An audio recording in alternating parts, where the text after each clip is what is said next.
किसान का मतलब ये होता है, जो है किसान शब्द बना है वो की और सान से जुड़ा हुआ है। किसान का जब संधि विच्छेद हो उसके गहराई में जाएगा तो की मतलब होता है क्रिया और सान मतलब होता है जिसमें आपको शान शौकत मिले, सम्मान मिले। तो ये एक सम्मानित काम है। इस काम को बीच के सरकारों ने और सामाजिक इस तरह से हमारा हुआ कि खर्च का जो आमदनी और आय और व्यय का था तो इतना ज़्यादा गैप हो गया था कि लोग धीरे धीरे कृषि से विमुक्त होते होते चले गए। जब वापस से हम लोग आए और इस पे लगे, तो हम लोगों ने स्टडी किया। तो जैसे मैं महाराष्ट्र में शिक्षा में रहा, महाराष्ट्र में बहुत दिन रहा, तो वहाँ के किसानों को जब हम देखते थे, यहाँ आने के बाद जब देखे किसानों की स्थिति में, तो आसमान और ज़मीन का अंतर नज़र आया। तो उसी मॉडल को देखते हुए और वर्तमान आधुनिक को देखते हुए किसान बनने का प्रयास कर रहे हैं। सफल हैं नहीं हैं वो तो आने वाला समय बताएगा, क्योंकि किसान का सफलता का पैमाना अलग अलग मापदंडों पर मापा जाता है। जैसे अगर आय के हिसाब से आर्थिक दृष्टि से करेंगे तो किसान अगर अपना खुद से आय बढ़ा लेता है तो वो एक सफलता हो गया। किसान का देखा देखी समाज में उसका क्या असर पड़ता है वो भी उसका एक सफलता का पैमाना है। किसान का आय से समाज में उसके लोकल स्तर पे जिला का, राज्य का और देश का आर्थिक उन्नति किस तरह से हो रहा है, ये भी एक सफलता का पैमाना है। तो किसान के सफलता का पैमाना बहुत विस्तार है, बहुत बड़ा है। उसका एक छोटा अंग बनने का हम प्रयास कर रहे हैं। जैसे मैंने नौकरी भी किया था और महाराष्ट्र में पुणे में अपना व्यवसाय भी किया था। वो भी किया था तो उसका भी अलग चैलेंज है। वहाँ से आने के बाद जब यहाँ पे आया तो यहाँ भी व्यवसाय भी मैं करता हूँ। मेरा पेट्रोल पंप है और खेती में करते हैं। तो व्यवसाय और चैलेंज में कभी भी अर्थोपार्जन करना है तो उसमें चैलेंजेस आता है। चैलेंजेस को आप किस तरह से लेते हैं और क्या डेवलपमेंट देते हैं, उसका क्या आउटपुट आता है, वो आपके ऊपर डिपेंडेंसी है। किसान में करने में, ये खेती करने में, यहाँ का जो सरकार का जो नियम है, क्योंकि 2000 में झारखंड बना है और 2000 में झारखंड बनने के बाद यहाँ पे जितनी राजनीतिक दल है वो सबका सत्ता में सहभागिता कभी ना कभी रहा है। लेकिन आज तक किसी भी राज्य सरकार का प्रायोरिटी किसान ही नहीं रहा है। ये खेत का विषय है। और इसका एक पैमाना आपको बताते हैं, ऐसा एक उदाहरण है आपका कि पलामू में राजा मेदिनी राय के टाइम पे हर घर में मथनिया बजता था। लोग बोलते थे कि राजा मेदिनी राय के नगरिया घर घर बाजे मथनिया। मतलब ये था कि वहाँ पे पशुपालन में हर घर में गाय होता था। सुबह उसका मट्ठा जो हम लोग मथनी से महते थे तो उसको बोलते थे, हमारी माँ, चाची, दादी लोग महती थी। और वहाँ पे नदियों का उद्गम स्थली था और सिंचाई का बहुत बेहतर व्यवस्था था। लेकिन जैसे ही हम औद्योगिकरण में आए, नवीनीकरण में आए, तो आज पलामू के बेल्ट में अधिकतर नदियाँ हैं सो सुखाड़ हो गई, किसान वहाँ से किसानी खत्म हो गया। उसी तरीके से हमारे बगल में बड़का गाँव था, खेती किसानी में बहुत आगे था वो क्षेत्र। लेकिन वहाँ पे कोयला का माइंस खुल जाने की वजह से आपका इंफ्रास्ट्रक्चर डेवलपमेंट में वो ज़मीनें चली गई तो खेती वहाँ कम होने लगा। और उससे जो पैसा आता है, जैसे चतरा में टंडवा में जो है, टंडवा भी खेती का बहुत अच्छा पैमाना था। अभी भी आप देखिएगा तो गन्ना का, सब्जी का बहुत अच्छा उत्पादन होता है। और जिस ज़मीन पे कोयला निकला तो उस ज़मीन पे कभी खेती होता था, लेकिन आज जब कोयला निकल गया तो राष्ट्र के निर्माण में, उसके विकास में कोयला ज़रूरत चाहिए, वो होना चाहिए, लेकिन उसका जो पैसा डीएमएफटी में आता है। तो डीएमएफटी का हमारे यहाँ पे 1000 करोड़ रुपये पड़ा हुआ है जिला में। और उसका खर्च किसानों पे होना चाहिए, क्योंकि किसानी एक ऐसा चीज़ है जो अधिकतर लोग, 100% देश के लोगों को प्रभावित करता है, चाहे वो उसका उपयोग करते हैं या पैदा करते हैं या व्यापार करते हैं। और इससे बड़ा व्यापार करने वाला कोई क्षेत्र भारत में नहीं है खेती किसानी से। तो मेरा ये आग्रह आप लोगों के माध्यम से है कि हम समाज के लोग किसानों पर ध्यान दें, उनके प्रोडक्ट को खरीदें। और सरकार और यहाँ के जिला के जो पदाधिकारी हैं, केंद्र और राज्य सरकार की विभिन्न योजनाओं को धरातल पर उतारे, किसानों के जनहित में बाजार मुहैया कराए। और सरकार भी जो है माइंस एंड मिनरल पे सिर्फ ध्यान ना देते हुए खेती किसानी पर ध्यान दे, ताकि भारत के और झारखंड के समुचित एक बड़े आपके लोगों का जो समाज का है उसका आर्थिक स्थिति सुधारा जा सकता है। हम खेती शुरू किए तो पहले ट्रेडिशनल खेती कर रहे थे, जिसमें आपका चावल हो गया, गेहूँ हो गया, दलहन है, तेलहन है, सब्जी का उत्पादन हम करते थे अलग अलग तरीके का। लगभग 30-32 तरीके का सब्जी का हम लोग उत्पादन करते थे, फल का लगाते थे। फिर धीरे धीरे हम लोगों ने अलग अलग मॉडल तैयार किया। बाद में जो इसके गहनता पे हमने रिसर्च किया तो इसमें आज के डेट में इंटीग्रेटेड फार्मिंग और मल्टी लेयर फार्मिंग चलता है। मल्टी लेयर फार्मिंग का मतलब है कि एक चीज़ जो आप क्रॉप लगा रहे हैं तो मल्टी क्रॉप कर सकते हैं। कि जैसे अगर यहाँ पे मैंने बागवानी किया तो इसमें फलदार वृक्ष भी है, इमारती लकड़ी भी है, आपका नींबू का भी है। तो इसके बीच में सब्जी का उत्पादन क्या क्या हम कर सकते हैं, ताकि साल में, जब आम का पौधा तो साल में एक बार फल देगा, लेकिन उसके बीच में जो ज़मीन खाली है तो उसमें हम लोग वो लगा देते हैं, हल्दी लगाते हैं, अदरक लगाते हैं। उसके अलावा सब्जियों का खेती करते हैं, बीच में आपका तिलहन का करवा देते हैं हम लोग। तो अलग अलग चीज़ों का जो क्रॉपिंग होता है, इंटर क्रॉपिंग होता है, वो मल्टी लेयर फार्मिंग हो गया। इंटीग्रेटेड फार्मिंग में क्या है कि खेती पर आधारित जो उद्योग है आपके, जैसे पोल्ट्री हो गया, डकरी हो गया, फिशरी हो गया, आपका पशुपालन हो गया, बकरी पालन हो गया, तो ये आपका आ जाता है इंटीग्रेटेड फार्मिंग में। कि खेती किसानी में ज़मीन से जो उपज हो रहा है उसके अलावा भी क्या आप कर सकते हैं और उसका जो बाय प्रोडक्ट है, उसका इस्तेमाल कैसे आप अपने खेतों में करके अपने लागत को घटा के प्रॉफिटेबिलिटी बढ़ा सकते हैं। तो ये दोनों मॉडल को हमने स्थापित करने का एक प्रयास किया है।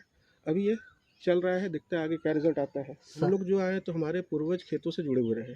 मेरे दादा रहे हुए हैं, मेरे दादी थी, माताजी हैं, पिता चूँकि सरकारी नौकरी में थे तो उनका समय बहुत कम यहाँ पे होता था। मेरे चाचा लोग रहते थे, तो जब बच्चा थे तो खेतों पे उन लोगों के साथ घूमा करते थे। फिर 96 में आप लोगों को ज्ञात होगा कि चतरा में उग्रवादी माओवाद चरम पे आ गया था। तो जब चरम पे आ गए तो यहाँ पे जितने भी खेती किसानी करने वाले लोग थे, ठीक-ठाक जगह के थे, तो उनको माओवादी टारगेट किए। तो मेरे चाचा 96 में यहाँ से छोड़ के चले गए थे, हजारीबाग चले गए थे। उस समय हम 8वां में पढ़ते थे, तो उस समय हम 2 साल 96 से 98 यहाँ आके सारा खेती किए थे। तो पहला लगाव तो खेती से वहाँ हुआ था कि खेती से क्या किया जा सकता है, वहाँ पे आया। फिर जैसे ही हम अपना पढ़ाई-लिखाई करके फिर पढ़ने के लिए महाराष्ट्र गए, फिर काम करने लगे, तो महाराष्ट्र में पुणे के आस-पास का जो जगह है, वहाँ पे खेती किसानी देखते तो किसानों की हालत देखते थे, तो मन में ये भाव रहता था कि खेती किसानी से भी पैसा आता है। दूसरा है कि आप यहाँ पे अनएजुकेटेड और अनऑर्गनाइज़ जो लेबर सेक्टर है, उसका सबसे अच्छा जो एम्प्लॉयमेंट जनरेशन है, वो खेती किसानी में आप कर सकते हैं। तो उन्हीं सब चीज़ों को लेते हुए यहाँ पे हम लोगों ने डेवलप किया, उस पे प्रयास कर रहे हैं कि और आगे क्या कर सकते हैं। जैसे हमने इंजीनियरिंग किया, इंजीनियरिंग करने के बाद सॉफ्टवेयर कंपनी में काम किया कुछ दिनों तक। उसके बाद एमबीए किए, उसके बाद आपका बैंकिंग सेक्टर में काम किया, इंश्योरेंस सेक्टर में काम किया, टेलीकॉम में भी काम किया। उसके बाद अपनी खुद की कंपनी पूना में खड़े किए थे, जिसमें सॉफ्टवेयर कंपनी भी था, मल्टीमीडिया का इंस्टीट्यूट था, इवेंट ऑर्गेनाइजेशन भी हम लोग करते थे वहाँ पे। तो काम का मतलब ये है कि जिसमें आपको थोड़ा शांति मिले, सुकून मिले, 2 रुपए आए और समाज के लिए आप कुछ कर सकते हैं, वैसे काम का चुनाव होता है। तो पैसा कमाना आदमी का ज़िंदगी है। कहावत था कि बेटा पढ़े फारसी और बेचे तेल। तो मेरे बारे में लोग वही करते हैं, हमारे फ्रेंड सर्कल जितना है दोस्त का पुराना वही बोलता है, क्योंकि मेरा अपना पेट्रोल पंप का व्यवसाय है। तो लोग बोलते हैं कि भैया पढ़े इंजीनियरिंग एमबीए किया और फिर वापस से तेल बेच रहे हो, खेती कर रहे हो। तो काम कोई बुरा नहीं है, और बोला पहले ही आपको कि किसानी का मतलब ही होता है क्रिया प्लस शान, कि जिस काम में आपको शान मिले उसी का होता है। आप किसी कंपनी के लिए काम जब करेंगे, तो वहाँ पे आपको प्रेशर बहुत तरह का है। ये आपका खुद का अपना काम है। दूसरा चीज़ है कि आपका और आपके घर का भोजन का व्यवस्था शुद्ध आप कर सकते हैं, जो आज के डेट में सबसे कीमती चीज़ है। क्योंकि भोजन में जितनी तरह के पेस्टिसाइड का यूज़ हो रहा है, अगर आप वो बाज़ार से परचेज़ करेंगे और खुद से नहीं खरीदेंगे, तो अपने परिवार को भी डाल रहे खतरे में, बीमारी का दे रहे हैं। और इसी के साथ समाज को अगर बढ़िया चीज़ आप खिलाइएगा, तो उनका सोच बढ़िया होगा, तो समाज को एक अच्छा समाज का निर्माण करने का आधारशिला जो है वो खेती किसानी से ही होता है। सरकार की तरफ से केंद्र का योजना था कुसुम योजना, जिसके तहत हम लोगों ने अप्लाई किया था सोलर पंप के लिए, जो सामने लगा हुआ है। सोलर पंप लग गया, अप्लाई करने के 2 साल के बाद लगा। लेकिन इसमें अगर कुछ खराबी आ जाती है पंप में, क्योंकि सोलर पंप सेट है, तो नॉर्मल मिस्त्री बनाता नहीं है, तो इसके लिए पिछले 6 महीने से जिले का हम कर रहे हैं, चक्कर काट रहे हैं, कंपनी का काट रहे हैं, लेकिन कोई ध्यान है नहीं। तो मेरा सरकार से एक आग्रह होगा कि जो सरकारी योजना मिलता है, तो उसके रख रखाव का जो दिक्कत होता है, उसको भी उसी तरह से ट्रीट किया जाए जैसे आप कंपनी से डायरेक्ट प्रोडक्ट खरीदते हैं। अगर सीआरआई का एक पंप खरीदे और ख़राब हो गया तो कॉल सेंटर को फ़ोन किए, तो कॉल सेंटर का आदमी आपके यहाँ आता है, बना के चला जाता है। लेकिन कुसुम योजना का अगर कुछ ख़राब हो गया तो आप फ़ोन करते रह जाइए, नहीं आएगा, सामान भिजवा दीजिए, 6 महीना तक रखे रह जाएगा, बोलेगा नहीं बन रहा है, पार्ट्स नहीं मिल रहा है। तो सरकार से मेरा ये अपेक्षा और आकांक्षा है कि जो किसानों के हित में जो थोड़ा बहुत योजना चल रहा है, तो उसका पोर्टेबिलिटी और अकाउंटेबिलिटी पे वो चेक करे, जाँचे कि क्या हो सकता है और क्या चल रहा है धरातल पे।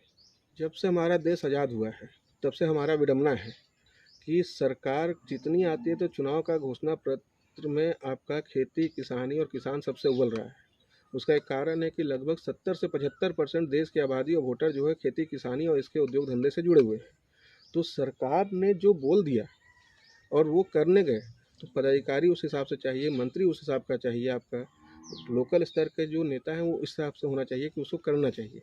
सरकार जो योजना बना के जा रही है उस पे केवल बंदरबाट हो रहा है, क्योंकि ज़िला में खेती किसानी का ट्रेनिंग के लिए हमको लगता है लाखों रुपये हर साल आता है। और उनसे अगर आप पूछिएगा कि पिछले 10 साल से जो आप लोगों ने किसानों को ट्रेनिंग दिया है, उनका एक डाटा मांग लीजिएगा और उनकी आज की स्थिति को जब आप पढ़िएगा या जाकर देखिएगा, तो आपको खुद में शर्मिंदगी महसूस होगी। आम का मेरे पास अभी लगभग 40 वैरायटी का आम है, और हर वैरायटी का अपना गुण है, अपना स्वाद है, अपना साइज़ है, अपना रंग होता है। जैसे आप तोतापुरी का लीजिएगा तो लगभग 300-350 ग्राम का है। दूधिया मालदा का भी अलग-अलग वैरायटी मालदा में आपको जानकर आश्चर्य होगा कि बंगाल का मालदा का अलग स्वाद होता है, दीघा का मालदा का अलग होगा, हाजीपुर का अलग होगा, बनारस का मालदा है, उसका जो चमड़ा रहेगा ऊपर जो रहता है वो डार्क ग्रीन रहेगा। तो उसी तरह साइज़ मालदा में देखिएगा तो लगभग 250-300 ग्राम से 400 ग्राम तक जाएगा। बैंगन फली एक पेड़ आता है, आम का पौधा होता है, उसका जो फल है वो लगभग 1.5 केजी का आता है। नूरजहाँ का 4 केजी होगा। उसी तरह से अगर आप आम्रपाली का ले लीजिएगा तो 200-300 ग्राम का आएगा, मल्लिका 400-500 ग्राम का आएगा। तो आम का उसका किस किस्म का आप लोगों लगाया है, पौधों को क्या-क्या जड़ में आपने दिया है, साल भर किस तरह से रख-रखाव किया है, उस पे उसका स्वाद और साइज़ दोनों डेवलप करता है, उसी पे डिपेंड होता है। ऐसी यहाँ पे पौधा कितने तरीके का है और कितने प्रकार का है, तो इसका जो प्रश्न है तो इसका आंसर है कि इमारती और फलदार दोनों वृक्ष है। इमारती में मेरे यहाँ पे शीशम, सागवान, गम्हार, महोगनी चारों पौधा लगा हुआ है। शीशम, सागवान और महोगनी का मिला के 1100 है, वो 3300 है। गम्हार का लगभग 2200 पौधा लगा हुआ है। लाल चंदन लगभग 300-400 के आसपास होगा। सफ़ेद चंदन 300-400 होगा। नींबू का 150-200 पौधा होगा। संतरा है, मौसम्मी का हमको लगता है कि पौधा है। नाशपाती का 50-60 पौधा होगा। अमरूद है, लीची है, अनार है, आपका सुपारी का है, नारियल का है, बेल का है। तो अलग-अलग किस्म का जितने तरह का होता है उसको लाते हैं। अभी सेब का भी पिछले साल हम लगाए हैं कुछ, तो उसका भी चल रहा है। आम का लगभग 6 साढ़े 600 पौधा है हमारे पास। हाँ, मेरा पेट्रोल पंप है अपना, जो कि 2012 से चालू है, पेट्रोल पंप चल रहा है और खेती का है। अंडा उंडा भी देखे आपने? अंडा का है तो जो आपको बोले कि आपका इंटीग्रेटेड फार्मिंग का जो है, तो मैं दूध उत्पादन भी मेरा होता है। मुर्गी का, देसी मुर्गी का अंडा भी हमारे पास है। मुर्गी में आपका सोनाली का रखे हुए हैं। कड़कनाथ भी हमारे पास है, उसका भी अंडा निकलता है। बत्तख का अंडा है। मछली का उत्पादन होता है। बकरी का भी हमारे यहाँ पे है। और इसके अलावा अभी डॉग ब्रीडिंग का बहुत ज़्यादा डिमांड हो रहा है। शहरों में कुत्ते का बहुत ज़्यादा हो रहा है, तो डॉग ब्रीडिंग भी करते हैं हम यहाँ पे। जानवर से भी देखे बहुत शौक है आपको? जानवर से देखिए, जानवर आपका किसान का सबसे बड़ा सहयोगी जानवर ही होता है, पशु पक्षी ही होते हैं। अगर आपके पास घर का खुद का जानवर गाय और बैल वगैरह नहीं है, तो हल जोतने से लेके आपका जो ऑर्गेनिक फार्मिंग का कॉन्सेप्ट है, तो उसमें गोबर का व्यवस्था नहीं कर पाइएगा। तो आपको बाजार से केमिकल खरीदना पड़ेगा। डीएपी यूरिया का यूज़ कीजिएगा। और गोबर में जो तत्व कमी हो जाता है वो आपका मुर्गी का जो वेस्टेज है उसमें मिल जाता है। सल्फर का प्रचुर मात्रा रहता है। आपका बकरी का जो वेस्टेज है उसमें आपको पोटास मिल जाता है। तो एक बार एक ही जगह पे गोबर का, गाय का गोबर रख दिए, भैंस का रख दिए, मुर्गी का वेस्टेज रख दिए, बत्तख का रख दिए, बकरी का रख दिए, तो उसमें नाइट्रोजन, डीएपी, फास्फोरस, पोटास कुछ आपको फिर अलग से डालने की आवश्यकता नहीं है। और उस खाद में जो हम लोग रखते हैं, जहाँ पे खाद रखते हैं, तो वहीं पे नीम और करंज का पत्ती भी हम लोग डालते हैं महीने में एक बार। उससे हमारा कीटनाशक का भी काम वो खाद कर देता है। तो इसलिए हमारा मजबूरी भी है किसान का कि जानवर को रखना है। कुत्ता पाले हुए हैं तो वो बागवानी का मेरा टोटल रखवाली जो है वो कुत्ता कर देता है। चैलेंजिंग रहता है और कोई काम बिना चैलेंज का नहीं होता है। हमारे यहाँ पे चैलेंजिंग है क्योंकि हम पठारी एरिया से आते हैं। पठारी एरिया से आने का सबसे बड़ा दिक्कत जो हमारा है, सिंचाई का साधन का बहुत कमी है हमारे यहाँ। तो वो चैलेंजिंग है। हमारे यहाँ जो ज़मीन है वो बालू का मिट्टी है और दोमट मिट्टी है। प्योर केवल जो आपको बिहार और उत्तर प्रदेश का नहरी क्षेत्र में और गंगा के किनारे में मिलता है वो है नहीं। तो यहाँ पे दोमट मिट्टी और बालू का होने से कारण से इसको पानी ज़्यादा चाहिए होता है और पानी का हमारे यहाँ बहुत कमी है। और कमी ऐसा नहीं है कि ऊपर वाले ने कमी किया हमारे साथ। ऊपर वाले ने चतरा जिला को खास करके बहुत ज़्यादा संपन्नता दिया है। आप देखेंगे तो यहाँ पे फल्गु का उद्गम स्थली, अमानत का उद्गम स्थली, ये सारा यहाँ का उद्गम स्थली है। चतरा लोकसभा की बात करेंगे तो नीलांजना आपके यहाँ है, अभी मुहाने है, बक्सा है आपके यहाँ दामोदर निकलता है आपके यहाँ से। तो नदियों का हमें प्रकृति ने भरपूर सहयोग दिया था, जंगल का भी दिया था, जिससे कि वर्षा भी ठीक ठाक होती थी और नदी का पानी भी था। लेकिन नदियों का रख रखाव हम लोग, हमारी सरकार ने अच्छे से नहीं किया। जल का जो प्रबंधन होता है कि खेती किसानी के लिए जल को रोकना कैसे है, बरसात का जल को, उस पे मेरा सरकार पूरी तरीके से विफल हो गया है, जिसके चलते किसान को अपना कोई भी काम करने में बहुत ज़्यादा चैलेंज आता है। हमारे यहाँ का जो एक माहौल है, सामाजिक अवधारणा है कि अगर आप खेती करने आ गए तो लोग बोले कि लगता है कि बेटा को पढ़ाने के लिए आप भेजे, बेटा कुछ कर नहीं पाया तो यहाँ आके खेती किसानी कर रहा है। तो ये सामाजिक दृष्टिकोण में थोड़ा बदलाव लाने की आवश्यकता है। सामाजिक दृष्टिकोण में सोच का नज़रिया बदलना है और सरकार का सहयोग किसानों को समुचित तरीके से मिले। ऐसा नहीं कि वो प्रयास नहीं कर रहे हैं, लेकिन उनके प्रयास को पर्याप्त मात्रा में ज़मीन पर उतारने का जो प्रबंधन होना चाहिए उसमें थोड़ा कमी है। उस पर अगर ध्यान देंगे तो फिर चैलेंजेस कम होगा, उत्पादन ज़्यादा होगा और लोग ज़्यादा जागरूक होंगे इस पे। बाज़ार में बहुत तरह का पुस्तक उपलब्ध है। आज के डेट में हमको याद है कि 2000 में जब रिलायंस का फ़ोन आया था, धीरूभाई अंबानी लॉन्च किया था, तो उस समय स्लोगन था, कर लो दुनिया मुट्ठी में। तो आज जितने स्मार्टफ़ोन हैं, तो यूट्यूब पे अलग-अलग चैनल्स हैं जहाँ पे पूरे विश्व के खेती नहीं, हर एक क्षेत्र का जो जानकारी चाहिए आपको उपलब्ध है। सिर्फ आपको उसका चयन करने में थोड़ा बुद्धिमानी दिखाना होगा, क्योंकि हम तो जो बोल रहे हैं उसमें कितनी सत्यता है ये परखनी है। ऑथेंटिक जो चैनल्स हैं यूट्यूब में, वहाँ से आप किसी भी चीज़ का जानकारी ले सकते हैं और खेती के लिए तो प्रचुर मात्रा में पड़ा हुआ है वहाँ पे। वहाँ से आप ट्रेनिंग ले लेते हैं हम लोग। ये साल का आमदनी कितना है आपको इस सब बिजनेस में? किसानी खेती किसानी से लगभग हर तरह खर्चा काट के लगभग हमारा 15 से 20 लाख रुपए साल का आ जाता है। क्योंकि 15-20 लाख बोलते हैं तो ये 5 लाख का गैप इसलिए बता रहे हैं कि कभी अगर मौसम में अच्छा बारिश हो गया, बाकी अगर साथ दिया तो 20 लाख हो जाएगा, खराब हुआ तो 15-17 लाख आता है काट के। और उसके साथ में जो इमारती लकड़ी और चंदन जो तैयार कर रहे हैं, तो वो आज 7-8 साल हो गया लगाए हुए, और 7-8 साल के अंदर में वो 1.5-2 करोड़ का वो प्रॉपर्टी आपका तैयार हो जाता है। तो आमदनी इसमें कहीं कम नहीं है। इस पे काम करना होगा, लगन से काम करना होगा, सरकार का सहयोग देते हुए, और इस पे छोटी-छोटी जो इंटीग्रेटेड और मल्टी लेयर फार्मिंग है उसका कॉन्सेप्ट कर लीजिएगा, तो इससे ज़्यादा पैसा कहीं नहीं मिलता है। आपकी इस फार्मिंग से कितने लोगों को रोजगार मिला है? परमानेंट तौर पे बोलिएगा तो 12 लोग यहाँ पे काम करते हैं, लेकिन ज़रूरत पड़ने पे 40 से 50 लोग मज़दूर लोकल मार्केट से दिहाड़ी पे मिलते हैं और उनका यूज़ होता है।